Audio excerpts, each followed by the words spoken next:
you take someone who has no issues around food, and I say, hey, I want to invite you into this room. And I invite you into this room, and on the floor of the room is snakes, spiders, scorpions. And I say, hey, just sit down and eat this meal. Most people would be like, this does not sound like a thing that I want to do. I'm noticing that my nervous system is reacting pretty strongly to this experience. That's what happens for many people with an eating disorder, but we're not bringing them to that room. Welcome back to the Truth and Fertility Podcast. I'm Haley Yeager. Today, I'm sitting down with Chris Sandel. He is a nutritionist that specializes in eating disorders. So I'm really, really excited to chat with him today about all of the work that he does with women and men that struggle with eating disorders, talking about how that relates to our fertility, so on and so forth. Also, Chris has an awesome accent. Let me just say that. He is from Scotland, but I believe you're originally from Australia. Is that right? Yes, originally from Sydney. But yeah, I don't think I've adopted much of the Scottish accent. That's great. Awesome. So Chris, why don't you go ahead and introduce yourself and then we will get started with the questions. Cool. Sure. So my name's Chris Sandel. I'm a nutritionist, a coach, and I specialize in eating disorders. And I trained back in 2006 to 2008, set up my own company in 2009. And at that stage, had no idea what I wanted to do or what I wanted to specialize in. And within a fairly short amount of time, I just had a handful of clients that came where they were really struggling with dieting and more sort of the psychological components connected to food and their relationship with food. And there was a part of me that was like, oh, this is actually quite interesting. Like I enjoy this messy side of nutrition as opposed to just how much protein someone should be having, or are you getting enough magnesium, or those kinds of things. Like a lot more of the sort of psychological side. And I think if growing up I'd had some psychologists in the family or whatever, like maybe that's the path I would have gone down. But I just found that I really liked working with those kinds of clients. I started writing more about it. I've had a blog for a very long time. I started writing more about it. I've had a podcast for a long time. I started talking more about it. And over the years, I went from seeing people who were dieting but really wanted to stop dieting, to more disordered eating, to then eating disorders. And now I work pretty exclusively with eating disorders and people who've had often very long-standing eating disorders. So going on 20, 30 years, who are wanting to recover. And that's sort of where my specialty now lies. Awesome. Amazing. So talking really specifically on fertility, right? What is the relationship between eating disorders and how that can affect a woman's fertility? And what are some main things that you see, or even diagnoses that you see that kind of go hand in hand with those eating disorders?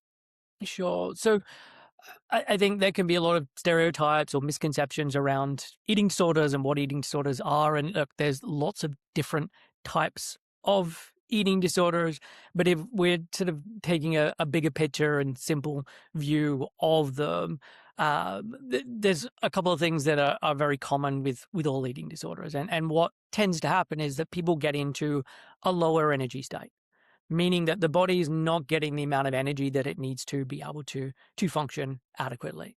And when that starts to happen, the body very wisely starts to turn certain things down and certain things off because it just can't do all the things that it's required to do.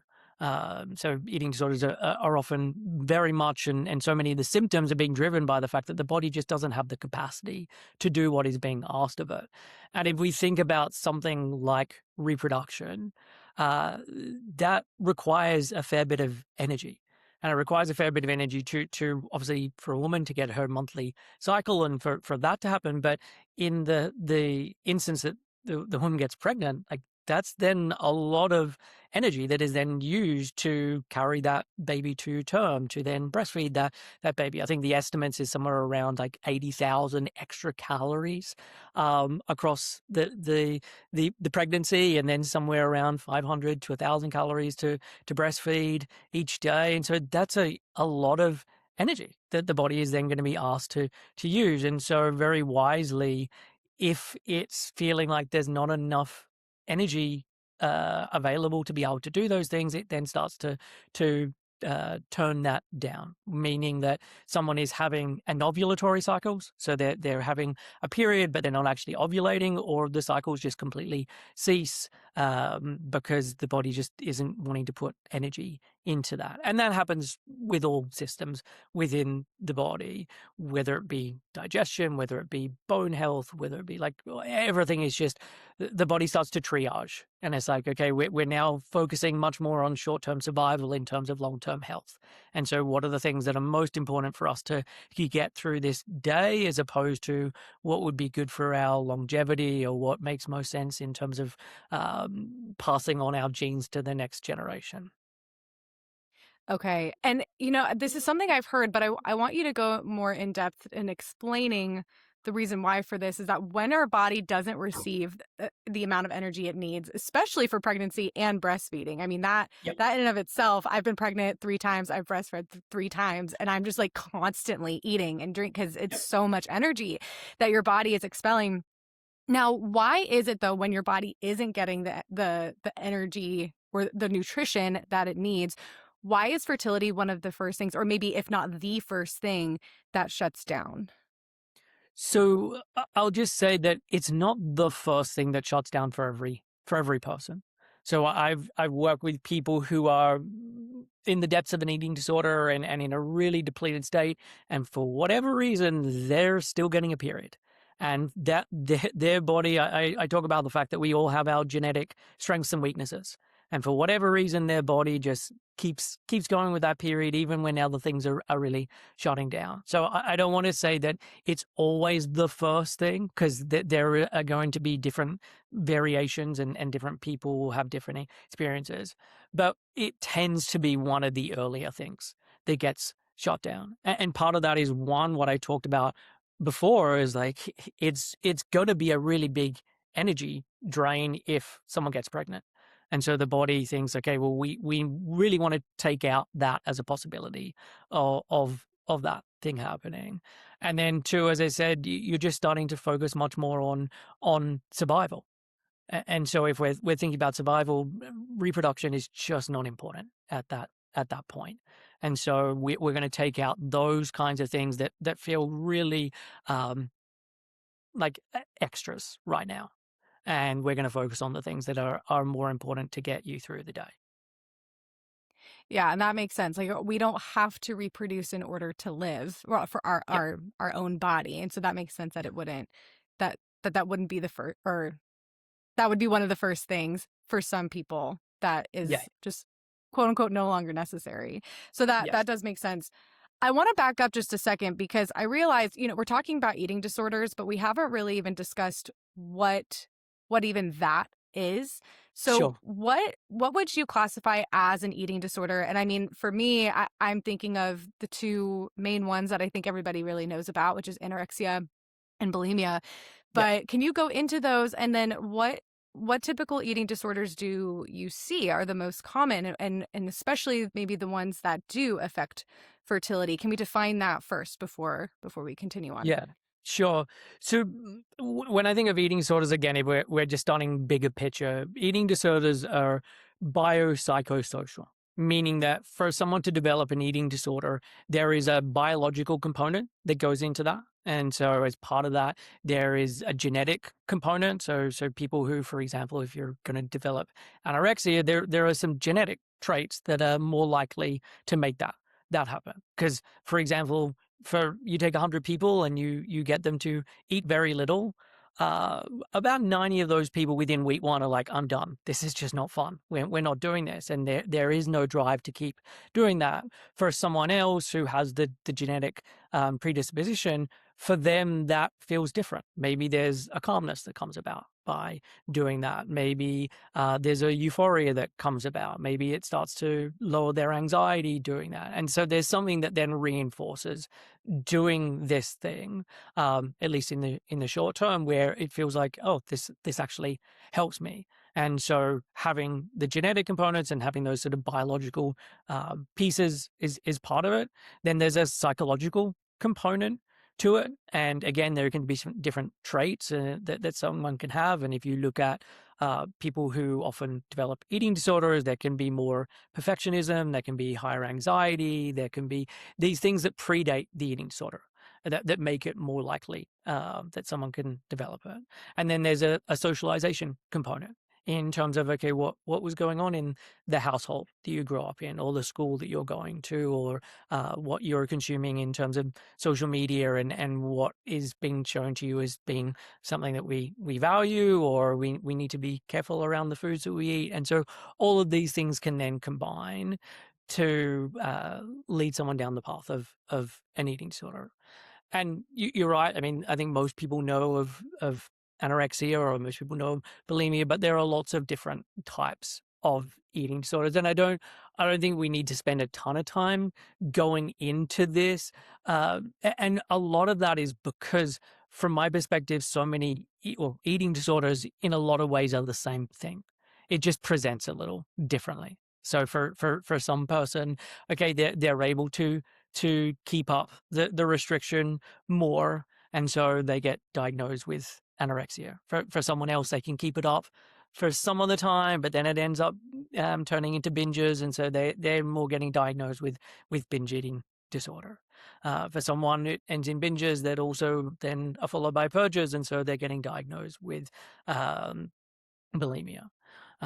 And look, I am oversimplifying things, Sure. but there's a lot of overlap with all eating disorders, and a lot of it is then being driven by fear, and that could be the fear of the unhealthiness of food in terms of something like orthorexia, or there could be the fear of choking that can lead to a thing called ARFID. And so there are different types of eating disorders, but fear is often driving them. And as I talked about a moment ago, someone getting into that lower energy state also has a big impact on it, because of the symptoms that start to come up, but also the changes in someone's brain and nervous system, and how they relate to things like food or exercise, or things that are connected to the eating disorder. And so the example I'll often use is, you take someone who has no issues around food, and I say, hey, I want to invite you into this room. And I invite you into this room, and on the floor of the room is snakes, spiders, scorpions. And I say, hey, just sit down and eat this meal. Most people would be like, this does not sound like a thing that I want to do. Like, I'm noticing that my nervous system is reacting pretty strongly to this experience. And that's what happens for many people with an eating disorder, but we're not bringing them into that room. They just react in that way when they're presented with that food. Like, it is a full body reaction. Their nervous system, in essence, is miscataloguing these things as being a threat. So this sandwich, or this ice cream, or this sitting down, that is now a threat, and I'm noticing it completely within my body, and in terms of the thoughts that are coming up, in terms of the emotions that are coming up, in terms of the sensations that are coming up. And so that's what then starts to perpetuate this thing, because it then becomes very difficult to make a change if the intensity of the change is, I now have to do the equivalent of sitting in a room filled with snakes and scorpions and spiders 5 times a day.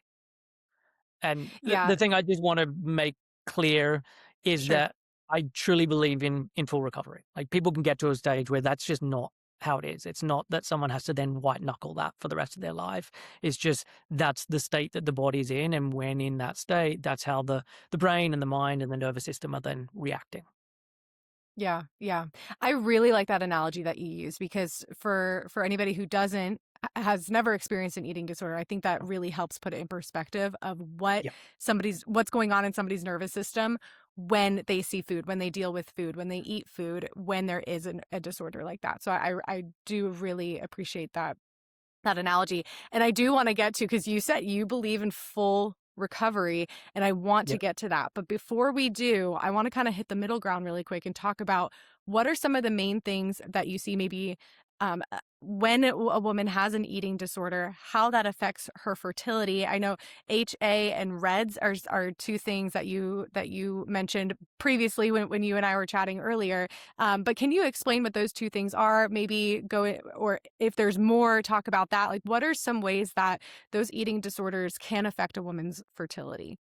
Okay, sure. So HA stands for hypothalamic amenorrhea, and it is basically just the scientific name for the fact that a woman is now not getting a period, and that's being driven by the hypothalamus, which is a gland that controls lots of different things within the body, but a lot of the hormones and the signaling.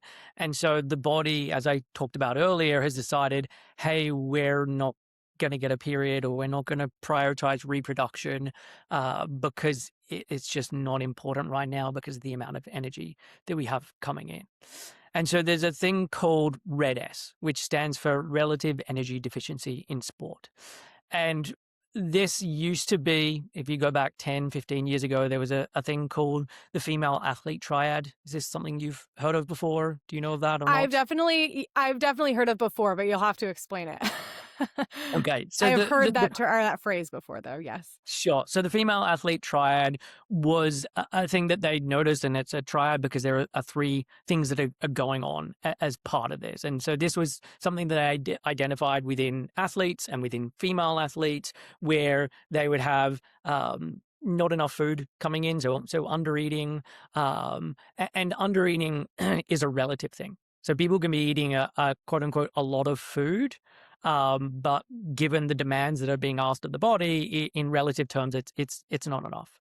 And so when you have this, it was then leading to issues connected to their cycle. So it could be periods completely stopping. It could be irregular cycles. It could be anovulatory cycles. So cycle issues, and then also issues in terms of bone health. And so you would have osteoporosis, osteopenia, so the weakening of the bones. And the reason that they've replaced this, the female athlete triad for RED-S, is that one, this isn't something that just happens to females. So men are affected in the same way when they're not getting enough energy. They can have issues with their bone. They can have issues in terms of their reproduction. So it's not just men. It affects everyone. All genders are affected by this. But two, what they realize is this isn't just about reproduction and bone health. When we start to look at it, this affects digestion. This affects cardiovascular health. This affects the nervous system. Like basically every system within the body is now affected by this. And it's affected because there's not enough energy available to be able to run all these systems. And so you start then noticing issues in all of them, or as I talked about before, some people are just genetically gifted in certain areas. So whatever's going on, this thing's still doing okay. But in all of these other areas, we're starting to notice problems. And so this is something that I come across a lot with clients, because what often happens with many clients that I work with who have eating disorders is that there is an exercise component that goes along with their eating disorder. And so on some occasions there's just the food piece, but often there is an exercise piece that is going on. So there can be compulsive exercise, there can be lots of movement that's going on. And what this is doing is meaning that there's just another way that they're getting into a lower energy state. So there's not enough food coming in. There's then this exercise that's going on. And so from a relative standpoint, there's just not enough energy. And so that's then affecting these different systems within the body. And so this is, they wanted to change the name of it. This was the International Olympic Committee that did this. But this isn't just about like athletes and Olympians. This can really affect anyone. You could be going to the gym 3 times a week, and that training could be then having an impact on the energy that's available for your body to be able to function properly. Okay. So now I want Thank you for answering that. Now I really want to get into full recovery. And I know that Okay. that is a whole thing in and of itself, because I know, especially when I talk to people that work with so many different variations of a woman coming in. Maybe she is an athlete, maybe she's not. Maybe she has her cycle, maybe she doesn't. I mean, there's so many, of course, different examples that you can use, but in a typical average case, what would you say it takes to get to true recovery? What does that process look like for the typical person that's working with you? Sure. And so I tend to break it down when I'm explaining this to potential clients before I start together and say, okay, let me explain how I think about recovery. I talk about the fact that there are three main areas, and this is a 10,000-foot view, sort of very big picture view, but there are three main areas that we're focusing on. So one is looking at physical repair and physical recovery. And a lot of what we've already talked about today, that you're not taking in enough energy for your body to be able to function properly. And the thing that I haven't mentioned so far is that when you're not taking enough energy, you're doing too much exercise, you're getting into that lower energy state. Yes, it creates the symptoms that most people know about or think about in terms of, okay, I could understand how it could affect me not getting a period, or it might affect my digestion, like that yes, the body needs energy. But the thing where I don't think people realize so much is that it starts to affect your mind and it starts to affect your brain. And the reality is, we are all just witnesses to the thoughts that come into our mind.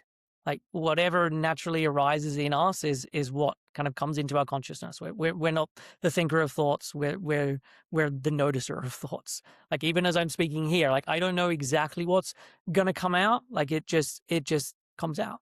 And depending on the state that you're in will have a big impact on the kinds of thoughts and feelings and perceptions and beliefs and everything that naturally arise within you. The example I'll often use with this is, you've got three kids, you know the experience of having not good nights of sleep, and you have a period where you don't sleep very well. And it's amazing where your mind starts to go. You start to worry about finances. You start to worry about this thing with my relationship. You start to worry about this thing with my parents or whatever it may be. And this can be especially apparent when you have this like really acute thing where, hey, I just had this really one bad night of sleep. And I just noticed the next day, like my thoughts were just all over the map. And then you go to bed and you have a good night's sleep and you wake up the next day and you're like, oh man, why was I worrying about that? And look, we are all constantly in a state. We are all being impacted upon all the time by how much sleep we've had, what food we've eaten, the environment that we're living in. Like all of these things are having an impact on us. And when you're then living in an eating disorder, that just puts you into a particular state. And so it makes sense that you're going to have these fears. It makes sense that your nervous system is going to react in this way. And so much of the goal is, we need to get your body out of this state so that you start to think differently. It's not about, we need to have you think better thoughts. It's like your thoughts are a symptom of the state that you're in. And it's not that you can't do anything in terms of your thoughts and reframing. Like there can be some useful stuff there, but so much of it is just being driven by the state that one's in. And so working on that. And that often means eating more food, and often a lot more food, because you're not just eating for today and what energy you need today. You're eating for all of the repair that hasn't happened over the last year, 5 years, 20 years. So that there needs to be this energy that comes in as part of that. So yes, we need more food. We also need more rest to allow the body to not be using energy for going for that run, but instead using that energy to do the repair work. So there's that's number one. You ask any questions you have Yes, about. because if I can stop you here really quick, because you mentioned that one of the first things that's needed is a woman, or just I'm just thinking of a woman in this scenario since we're Yeah, talking about like women's fertility, but uh, eating more, not yeah, only for her energy for that day, but for all of the energy that she's having to make up for the amount of time that she's had that eating disorder. I yeah, imagine that that's a very difficult first step. How yeah. do you help people with that and like accept that? And because if, as you said, I mean, not only are they having to take in more calories, but every time they do that, their nervous system feels like they're walking into a room full of snakes and a hamburger. Like Yeah. that is very, I just imagine that that's a very hard first step. So what does that typically look like for women, and how do you help them through that? Yeah. And the thing that often happens with this is that it is a really hard thing for someone to change. And there's also the recognition of this is also not how I want to live. Like there can be the recognition that, hey, I'm not able to go on holidays. I'm not able to go to restaurants. I'm not able to be the role model that I want to be for my kids in terms of my eating. Like I can recognize that this is not how I want to live, and so I'm willing to do the discomfort to do discomfort for some length of time to get there. And it's not that someone's 100% on board with that all the time. Like there's ambivalence around it. There's challenges. There's better days. There's more difficult days. But there's this recognition of, hey, I've done this for a really long time, and this is not the way that I actually want to be living. Like I can notice how it's affecting my physical health, but I can also notice how it's affecting the quality of my life, and I want to make a change. And so Yeah. I think there's that component that's there. And this is then brings us on to part two, which is a Yeah. lot of what I'm then focusing on is learning different coping practices and developing resilience and being able to be with the difficulty. Because what tends to happen is the longer that someone has an eating disorder, it becomes their way of coping. It doesn't necessarily start out like that, but it then becomes that way of being able to deal with things. And so that could be connected to things that we think about with an eating disorder. So having to eat a meal or having to stop exercise, or like I'm knocking up against body image, like those kind of things. And that's where I'm using the eating disorder as a way of coping. But it also just becomes the way of coping, whether, hey, like I got this email from my boss at work and I don't really know how to handle it, or there's some really challenging things going on with my kid at school and I don't really know how to handle it. And so it just becomes that's why I didn't eat that meal, or that's why I went for that run, or that's why I did X, Y, and Z behavior. And so the goal as part of recovery is then learning ways of being able to cope that don't involve the eating disorder. And that's hard, because in the beginning, the things that I'm going to be showing someone, or the tools that someone's going to be using is going to do a fraction of what the eating disorder does. Like it's not ever going to be as effective in that moment. And so it's then about learning that, okay, in this moment, I can kind of take the uncomfortableness down just a little bit so that I can then get through. And I can recognize that, okay, it's really challenging. And then after 20 minutes or after an hour or after 2 hours, it starts to come back down. And really learning that I can tolerate those thoughts being there, or I can tolerate those emotions being there, or I can tolerate those physical sensations being there, and still take the action that I need to take. And the beauty with this is, yes, that's really important and helps recovery, but the reality is that's the stuff that you then use for the rest of your life. Like I'm not in recovery from an eating disorder, but so much of the stuff that I work on with clients, I use in my everyday life. I've got an 8-year-old son. I've got a wife. I run a business. We've got finances. Like life regularly gets lifey, and you want to have ways of being able to deal with that. And so it's learning those skills that you'll then use for the rest of your life. Yeah, yeah, that's really helpful. I just think even in general, having good coping skills, I think most people have room for improvement there. Yeah, And it all, the way that we cope, or when we have struggles, all of us are coping in some way, shape, or form with those definitely. struggles. It's just a matter of, is that a healthy coping mechanism or an Yeah, unhealthy? And then if it is unhealthy, making changes. And I like what you said earlier when you were talking about when the difficulty when a woman is realizing I need to eat more for all of the energy that I've lost.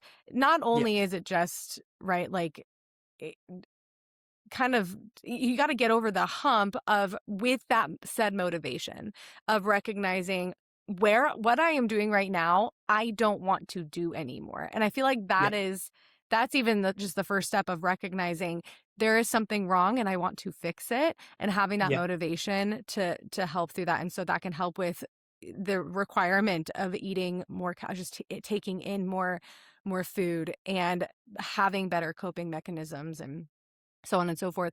What Yeah. for a woman who did lose her cycle for with Yeah. whatever eating disorder, she did end up losing her fertility.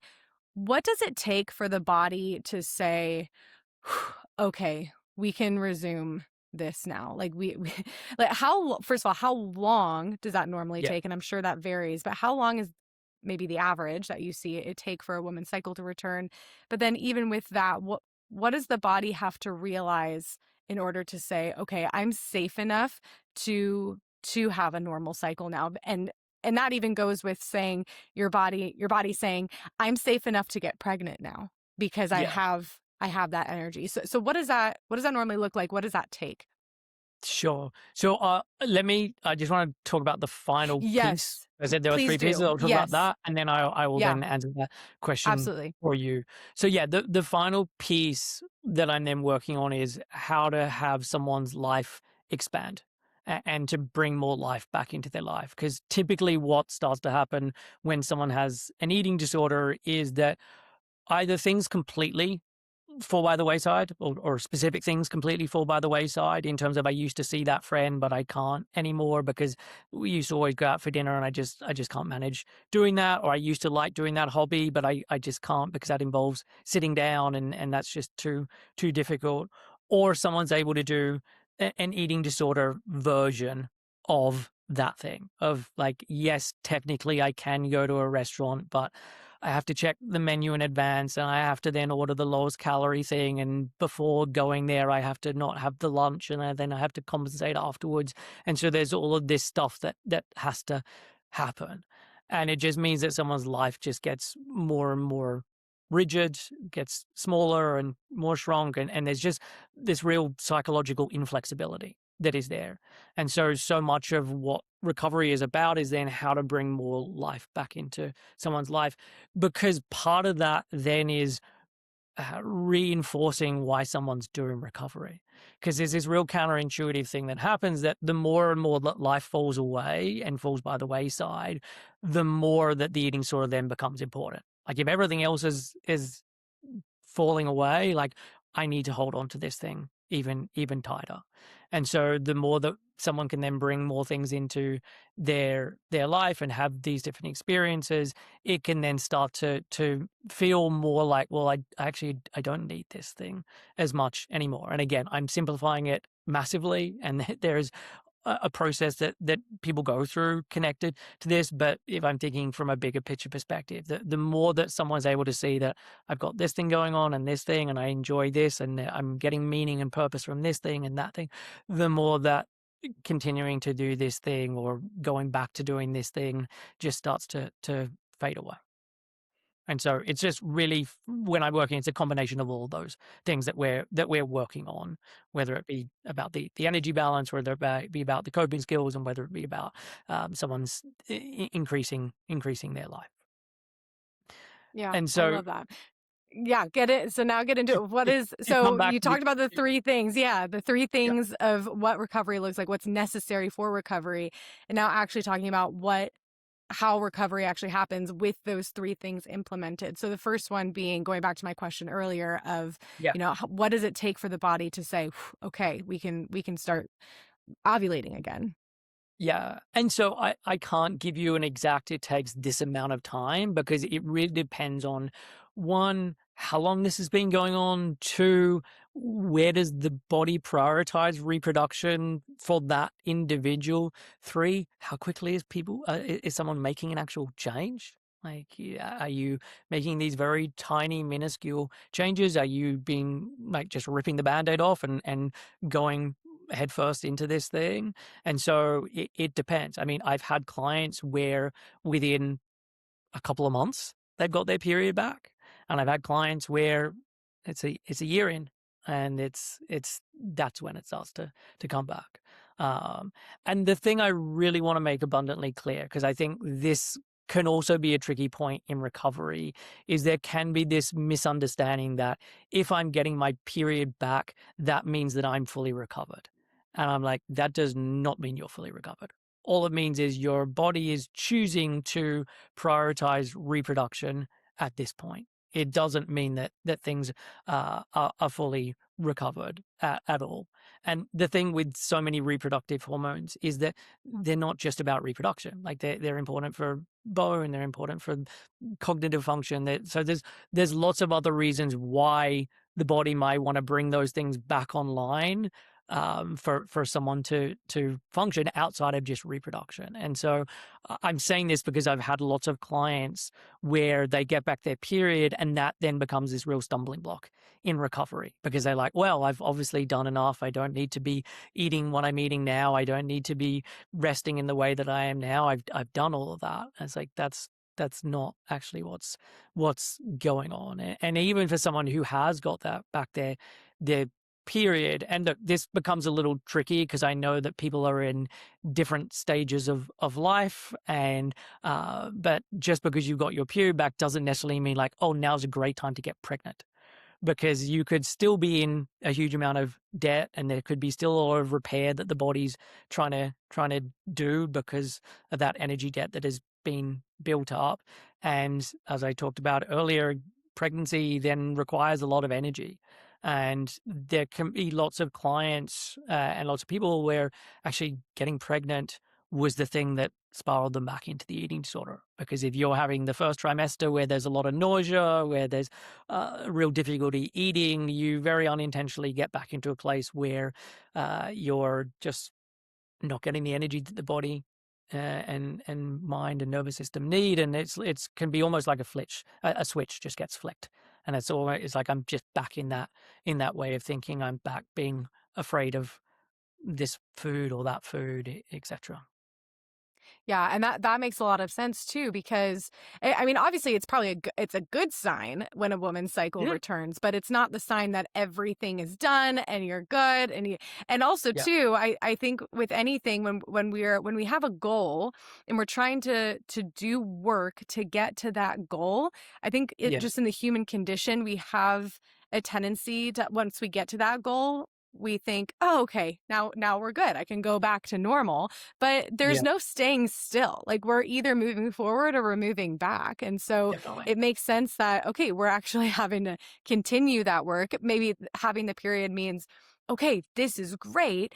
But I would hope that it's more of a motivator of saying, this is a great sign. It means that my body is liking what we're doing and Yeah, then continue on. But I think just in the human condition, it also makes sense to say that, oh, I mean, my period's back. Okay, we're fine. Like I can just go back to normal. And then, but yeah, of course that wouldn't keep you where you need to be. Um, yes, you said full recovery, and my mind immediately goes to, does that mean that when somebody is fully, or first of all, what does it even mean to say that somebody is fully recovered?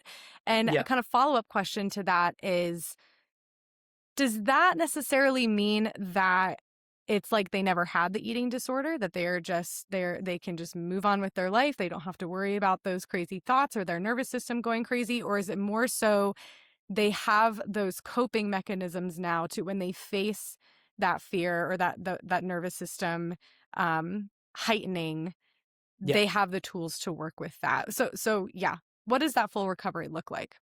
Sure. And what I will say with this is like full recovery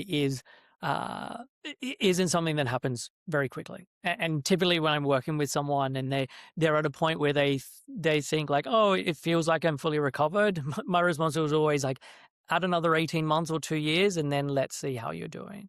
Just because there can be certain things that then come up in life that could then knock them back, often very unintentionally, back into the eating disorder. There could be, I don't know, a redundancy. There could be something to do with the family. There could be a divorce. There could be something with a house. Like something that gets someone back into a place where like I didn't ever think I was going to do this again, but like here we are, because they got into a place where there was much higher anxiety. It had an impact on them eating, and that's what happened. But just in terms of the question of what does full recovery mean? When I think of full recovery, it means that someone is no longer being impacted upon by the eating disorder.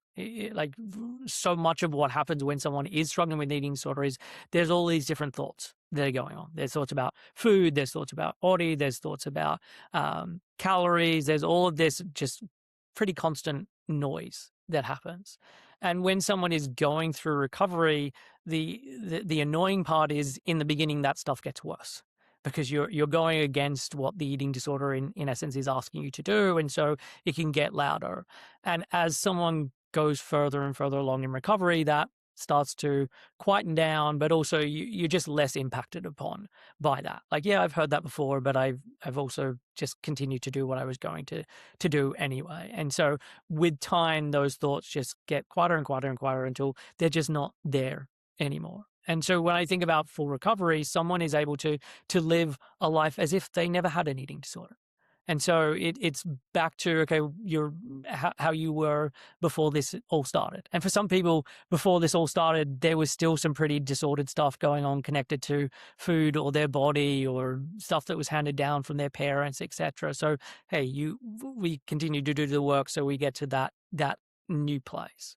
But yeah, I fully believe and have had many clients to get to this place where it's just they're not living with an eating disorder anymore. And the caveat I always add to this, it's not that you then need to be on the lookout for the rest of your life and just constantly be nervous, but you do have the genetic predisposition for this thing to happen. And so there are going to be times in your life that, you know what, you do need to be a little bit extra on guard that maybe someone else doesn't.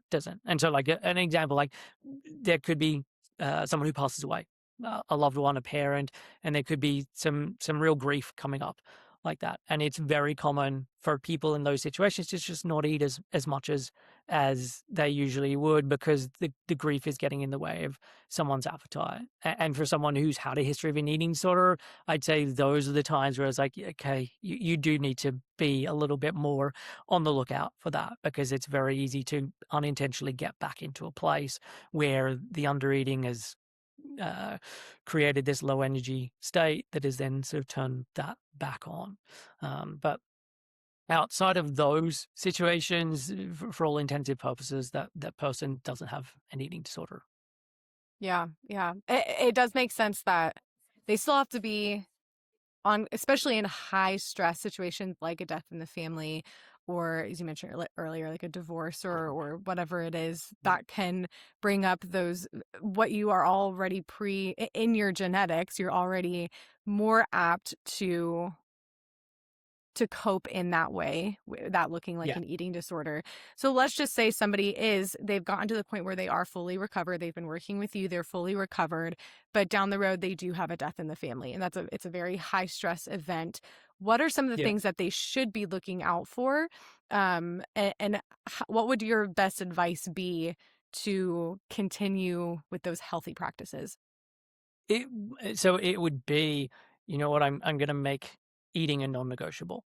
And even if I don't really feel particularly hungry, I'm going to force myself just to keep that up, because I know, even though if I'm not feeling it, like 2 days ago, I was really, I had an appetite, and I was needing to get in this amount of energy every day. Just because I'm not noticing those sensations now does not mean that my body doesn't need that energy. If anything, it's needing more. I'm just not getting the feedback. And so kind of like through points of recovery, I'm going to eat even though I'm not noticing I'm really hungry at this stage. And I'm going to eat in a fairly structured way.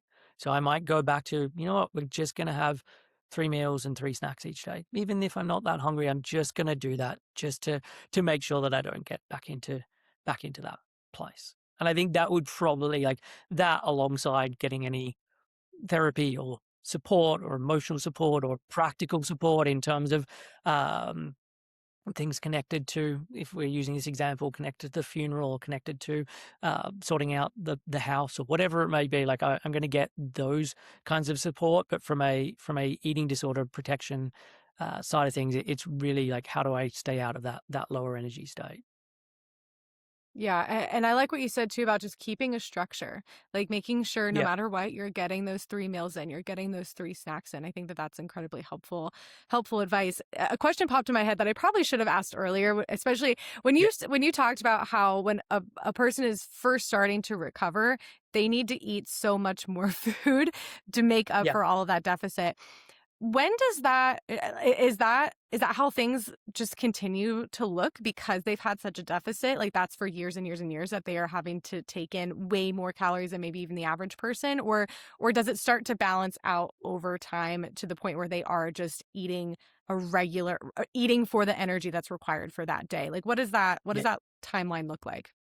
And so again, it depends on how aggressive someone is in terms of tackling this and doing the rest and doing the eating. Like again, it depends on how long it's been going on. But in if someone really does recovery in earnest and they're like, you know what, I'm going to eat the food that I need to, I'm going to do the rest that I need to. It could be 6 months of doing that. It could be 18 months of doing that. It could be a little longer. It just depends on how quickly someone is able to make up for all of that debt that has occurred.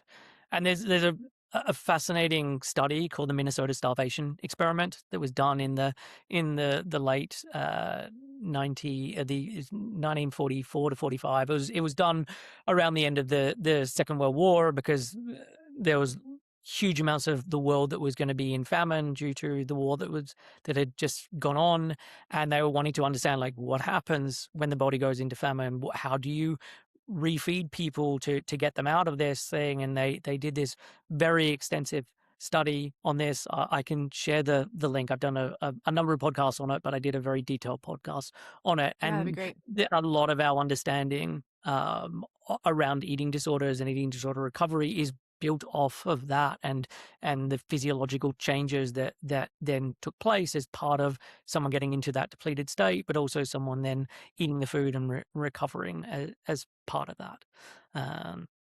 And so, yeah, and as part of that, the men who were in that study were eating some really high amounts of calories every day as part of their recovery.